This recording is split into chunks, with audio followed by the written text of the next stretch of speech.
Hello everyone. I hope you enjoy your sunny day.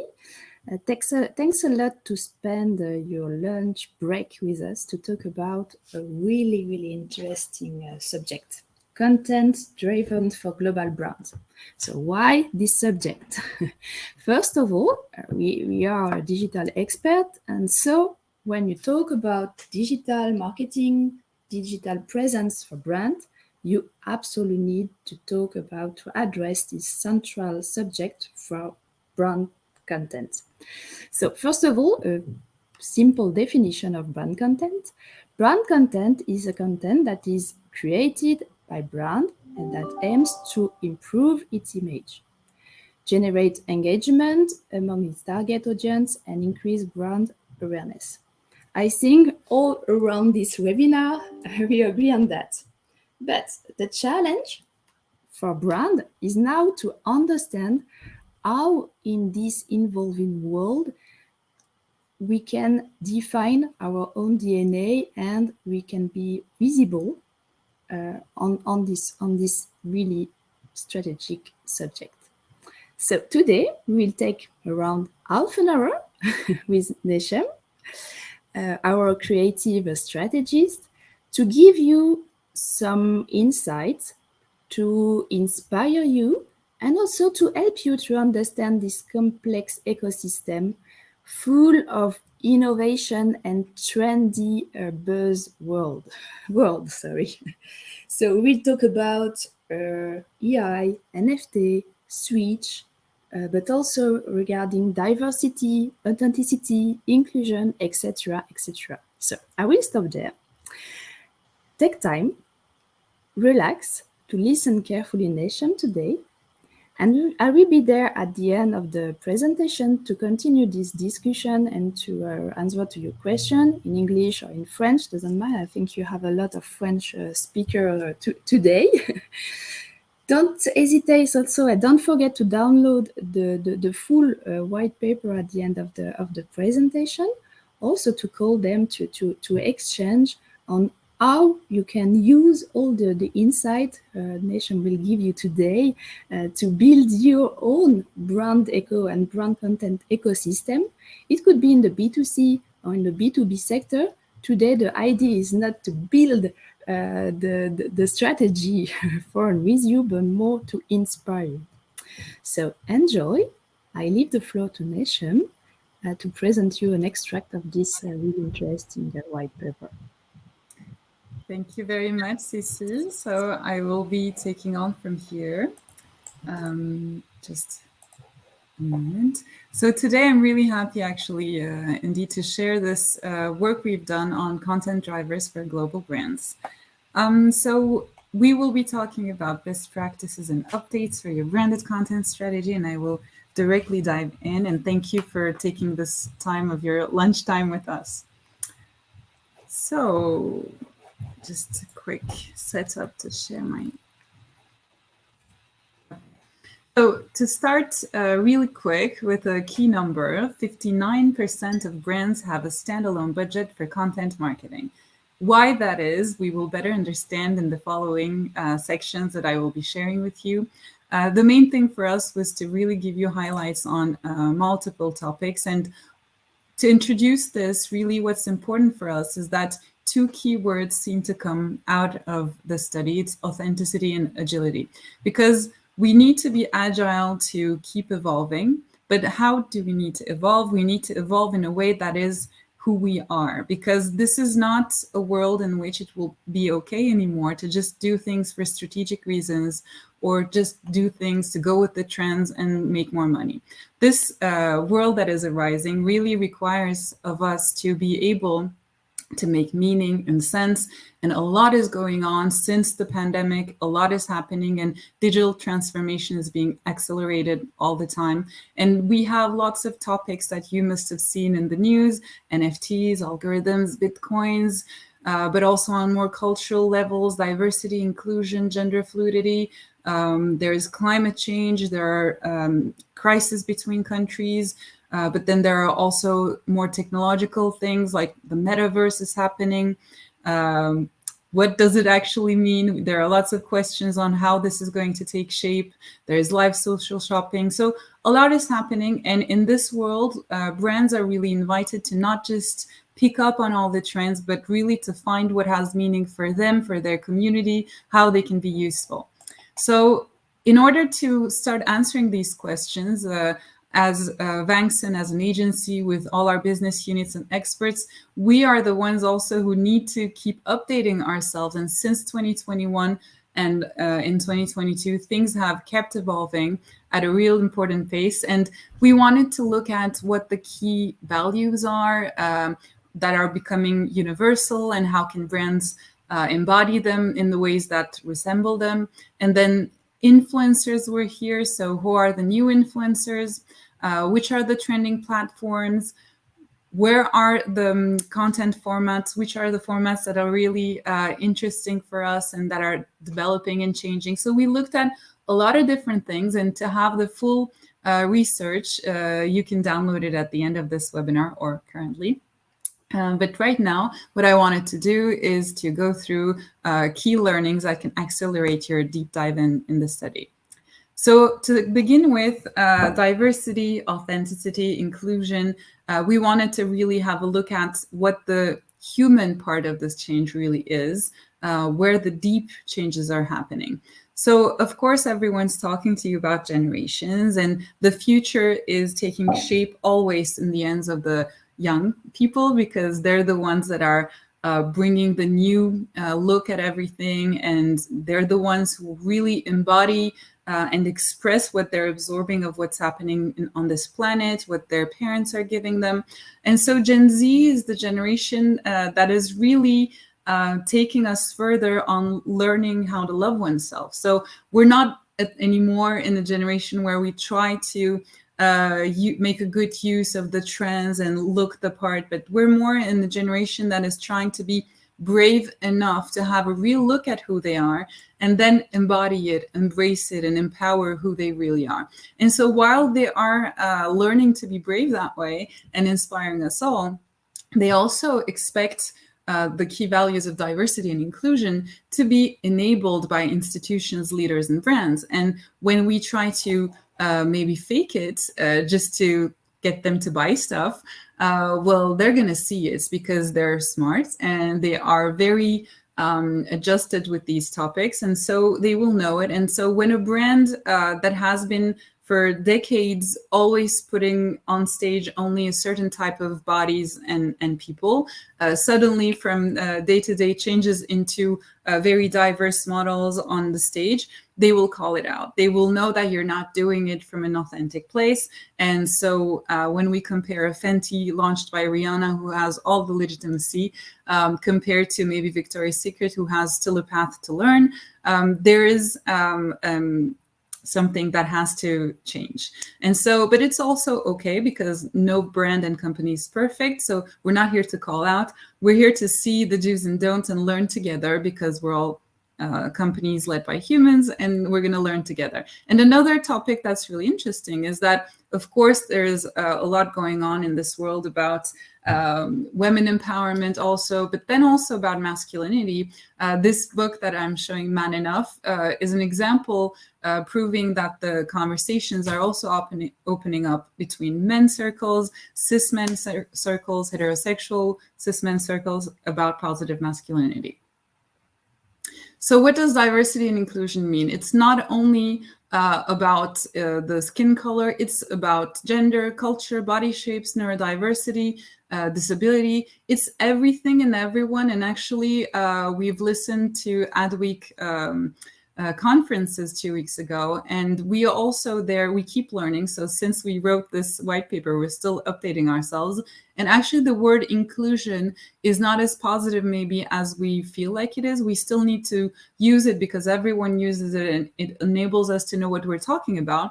But inclusion will probably soon be replaced by the word belonging, because inclusion means there's a circle in the middle that is willing to open up a bit for others. So it's still differentiating who was there before, and we don't want that. So at some point, it might worldwide be replaced by the word belonging. And so here are a few quick examples of 3 brands that did it right. And so the first example, you will be able to see them in more detail in the white paper. But one that we really liked was the example of Starbucks, showing videos of a person who is telling their name at the Starbucks. And, you know, it's always been like this. They write your name on the cup, which you communicated to them. And actually, in this short movie, we can see that a lot of people in this transgender person's family were having a hard time adjusting with their chosen name. So a transgender person can, at some point when they feel like they really know who they are and they want to identify as they choose to be, they can change their names. And the name they were given at birth is called the dead name, and no one should call them by that dead name because that's not what they choose, who they choose to be. And so sometimes people we know have a hard time adjusting with this, but Starbucks, by showing this video in which they are a place where they will respect your identity, they're communicating a message of normalizing, educating, sensitizing, and so in this way they're being an ally.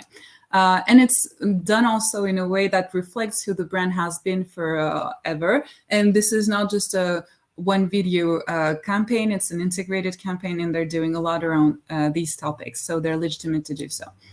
2 other examples, we have Etsy, which is an online platform where you can buy handmade gifts usually. They do other stuff too, but that's really the core of the brand. And in a little video, we could see a gay couple. And so the new lover is a bit shy going at Christmas to the home of their loved one because they don't know how the family will embrace them or not.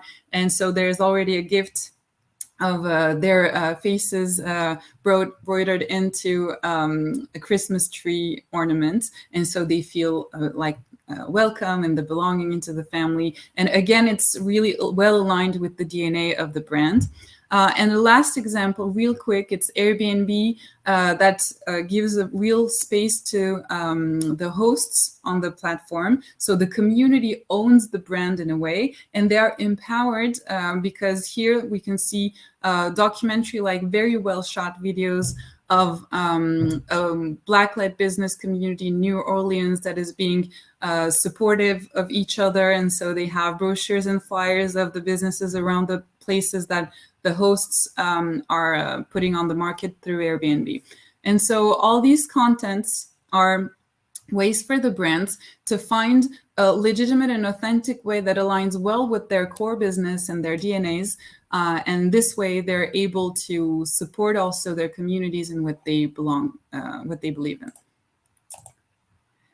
So now that we know the key values that are most important, there's also the notion of trust. So who are the new influencers? Because the word influencer has been used so much, and then we all know that influencers became these big sponsored famous people who can sell things, and then the trust was a bit hurt at some point. And so it's not a surprise now to see that micro-influencers on Instagram boast an average engagement rate of 3.86% in comparison with mega influencers who are at 121. So we can see that micro influencers who have less influencership, less followership, they're influencing more because they are more authentic, they are closer to the people who are following them, they're their friends and families, their communities, and they're not working hard to post every few hours to be real producers. Like, they are professional, but they're first and foremost doing it because they believe in it, because they're passionate about it.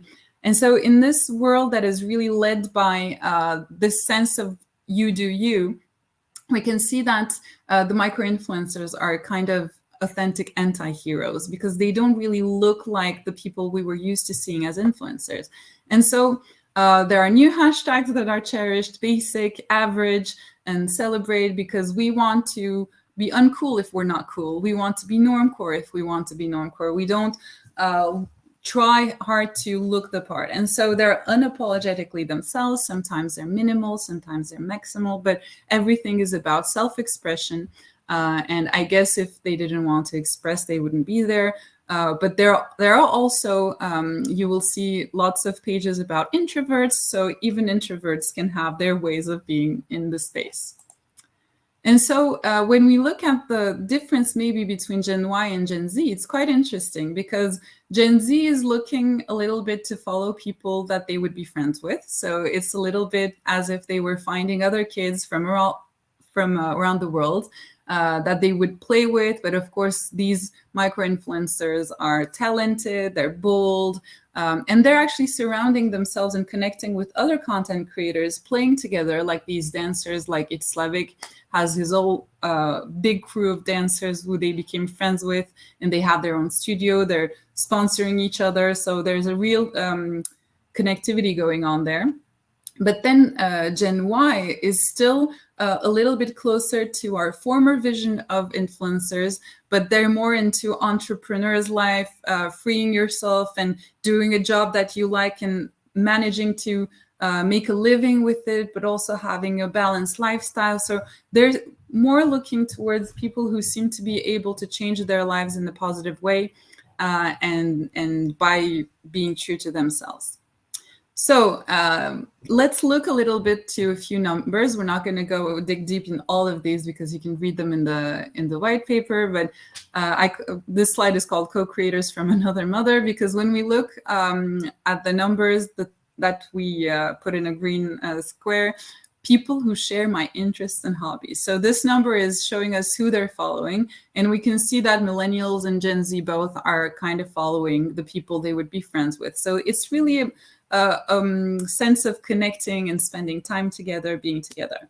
And when we have a quick look at the numbers of how the different social media platforms are performing, we can see changes. So Instagram is still there because it's the main influence and inspiration platform, but TikTok is really up there. It's really going higher and higher, and a lot of people are watching TikTok videos through Instagram too, so it's mingled.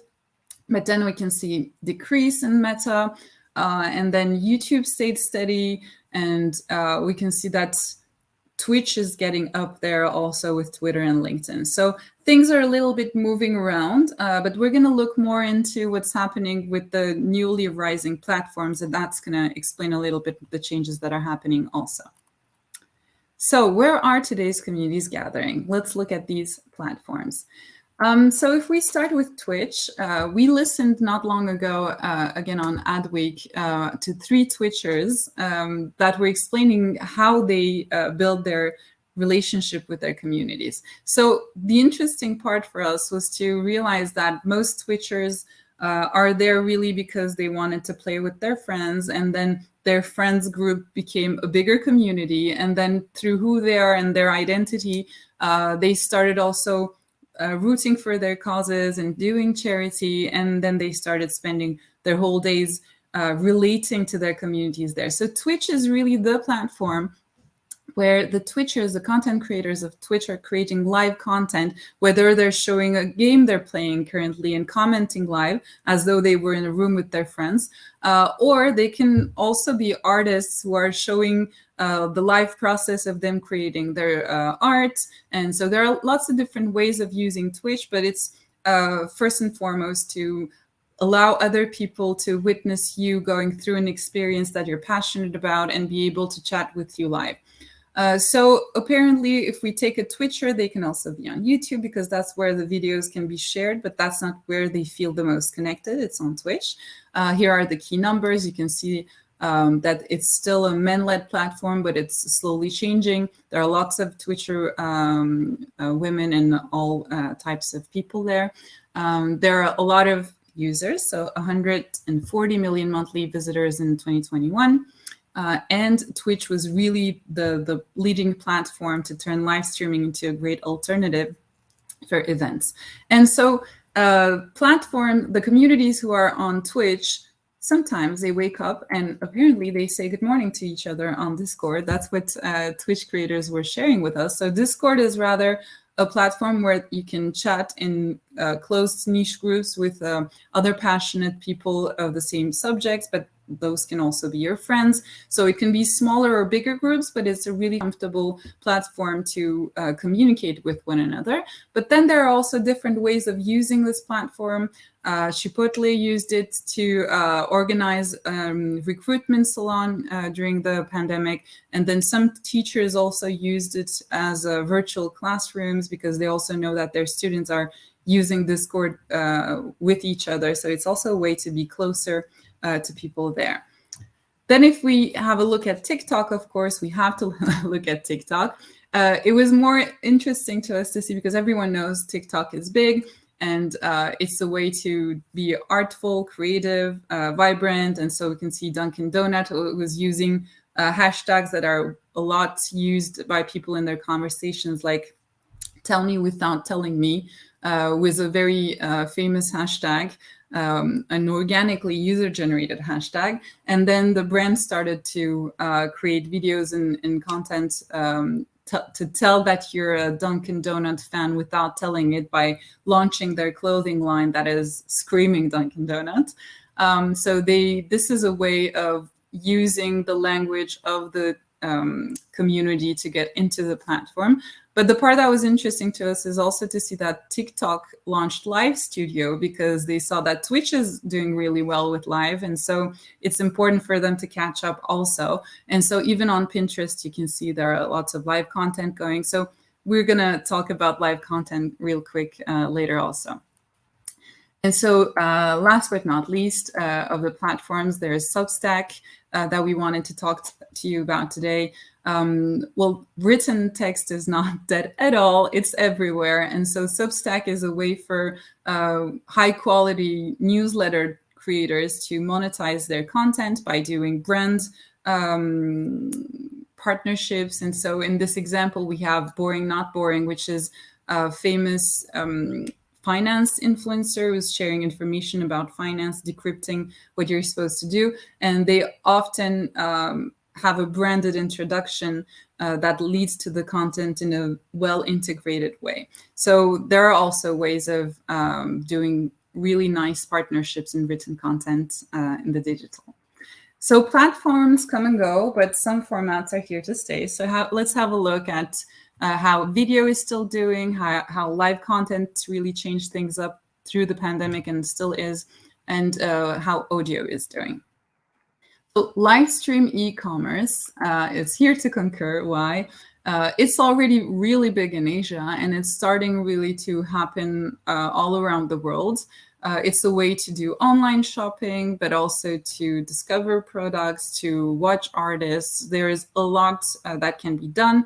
And there's this crazy number of 223.98 billion, which is the industry, the money that can be made in 2028 through live streaming. So e-commerce is really flirting around and combining its strengths with live streaming.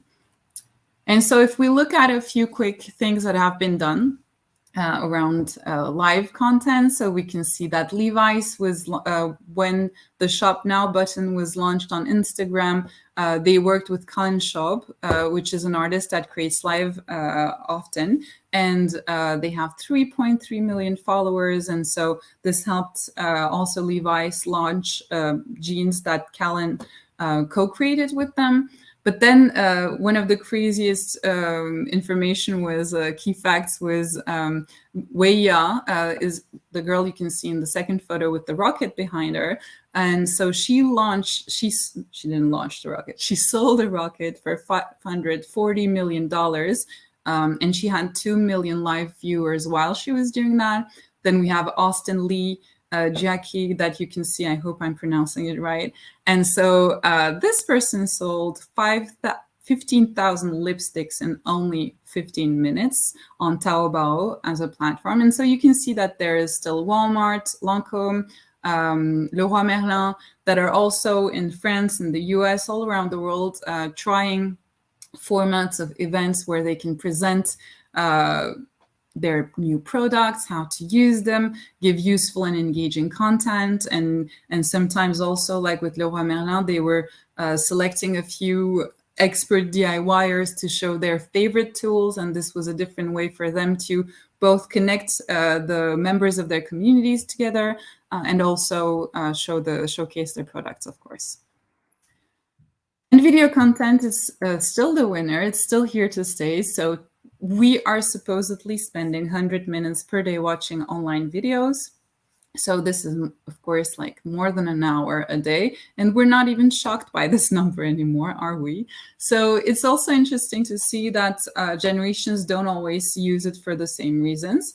Boomers are more and more using it for entertainment purposes, but in comparison, millennials are also using it to learn something new. So it's the same format, but that can be used in different ways. And of course, engagement-wise, video is always doing best because it's also what we are, humans as an animal, watching and listening and seeing the colors, people. That's how our brains are wired to understand and feel emotions and take action. So video is really still very strong. And that's why they're shared 10 times more on social media than any other type of content. But video content is also evolving with the tools that we put around it, the methods of producing the videos that we're doing, the way we edit them. And so we can see that technology-wise, video is more and more put into immersive tools. So whether it will be in VR headsets, to use them to teach people stuff, educational content for gaming or for workforce development. So it's going to be more and more immersive, interactive. But then there are also ways for us, sequential content. It means that we're going to have one story to tell, and we're going to have lots of different formats of video around that to adopt it to the moment in which someone's watching it. So it's going to be cross-media, cross-touch points, sometimes transmedia to have complementary content between the different sequences of the video. But then there are also different ways of doing generating engagement in the long term. Like we can see that Louis Vuitton, here you can see in the purple square, Louis 200, sorry. For its 200th anniversary, Louis Vuitton was renewing itself. There was a huge campaign with lots of different animations and activations. But one of those things was this game, Louis 200, that was launched. It looks like a very immersive environment. It looks very gaming, but still the brand found a way to adopt this new journey, which is not only the traveling physical world journey, but it's also the digital world journey with this character. And with the logo types and patterns of the brand, we can quickly recognize it and find the elegance of the brand. So it's a way to keep evolving, adapting, living with your times, but not losing who you are and still remaining recognizable. As for audio content, so audio content has been a huge stress relief format for a lot of people during the pandemic, and it still is in this hyper world that we're living in. Just close your eyes and listen to a podcast or to content. It's really working, and so we have numbers to support it. There is a plus 76.2% in audio content listening in Europe. And so there are different types of content that's being worked around with. So we have sometimes like BMW's Hypnopolis was a content creator around how sustainable technologies can change a world in a utopia. It's a way of giving fiction to audiences that will also sensitize them about the changes that are occurring. Tell Me Why from American Airlines was a really insightful content because in the company, they realized that the employees didn't always understand the decisions that were being made by their directors. And so in this podcast, managers gather around key questions of the company and they answer all questions transparently so to make sure that everyone in the company understands the changes and can have a chance to question these things. And so all in all, the pandemic accelerated digitalization, and there are more crazy things that are more experimental that are also happening. We call them the engagement amplifiers because when you have a look at all the new things that are happening, we can see that there were sound emojis on Messenger. Maybe that's a bit more gimmick, but it's showing that we're here to express emotions. And actually, when you ask anyone, any expert, what the metaverse is going to be about, they will tell you that it's going to be about feeling emotions, interacting, having a space that is actually not designed to be the continuity of what we have on websites or elsewhere, but it's really this immersive space where we're going to be able to connect with each other, feel things, and develop relationships. And so there will be a lot of things like social goods, digital goods, virtual goods that we're going to have. That's why NFTs come in, because as you may have heard, they're the goods that we can have and uniquely possess in the virtual world. And so we're going to start to look to be able to keep the goods that we bought on one platform in the virtual world, in the meta, and take them with us in other parts. But this possession world is not the only thing that's changing. Of course, brands are designing clothes for our avatars, and we're going to be able to express ourselves there. But also, we're starting to have deep fake technology that's enabling us to generate people who don't really exist, or take faces of famous people and put them into videos. So maybe one day we can imagine that an actor that is not even alive anymore, and we can take their youth and program it and make new videos with their youth. I don't know if we feel okay with this, but these are things that are possible now. And the girl that you can see on the bottom right of the screen is actually not a real person. She's totally developed on programs, and she's a real influencer on Instagram. People are following her. She has a life, and this is total fiction. But she does seem to be speaking to the hearts of some people. So a lot is here to change, and we're still trying to understand what truly is meaningful, what truly is useful, but this is how the change is happening.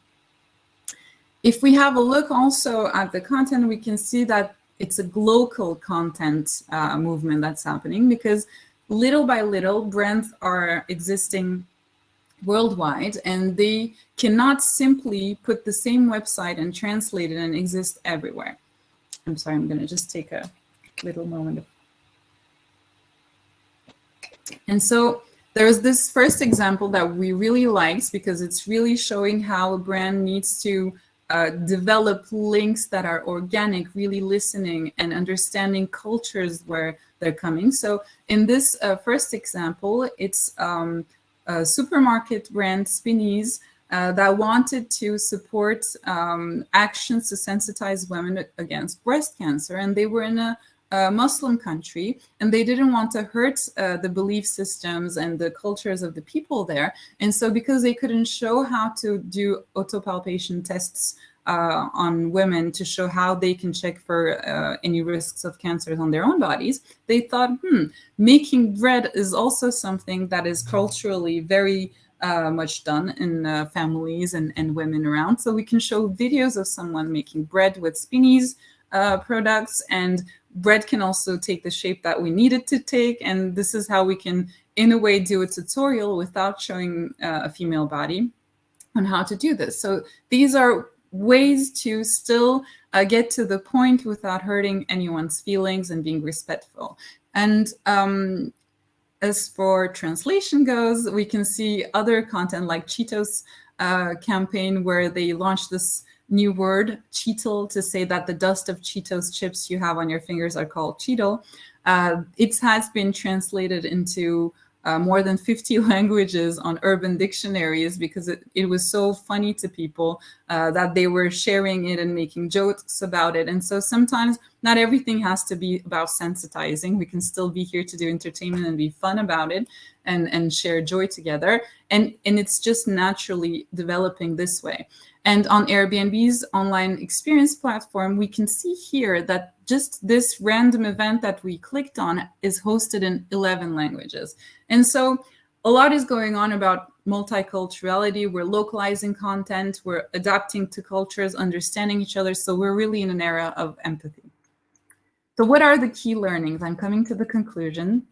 We're going to have 4 key conclusions here. The first, most important key learning is that the brands exist now in ecosystems. So we can have our own media, of course, our website, an app, whatever that we show here in green.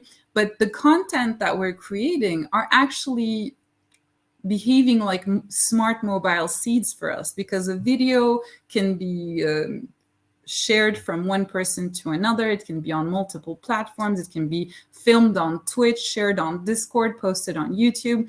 There can be an article about it in your Substack newsletter. We can connect everything. But on all of those platforms, we're going to get insights from how people use them, what they comment around it, what their reactions are.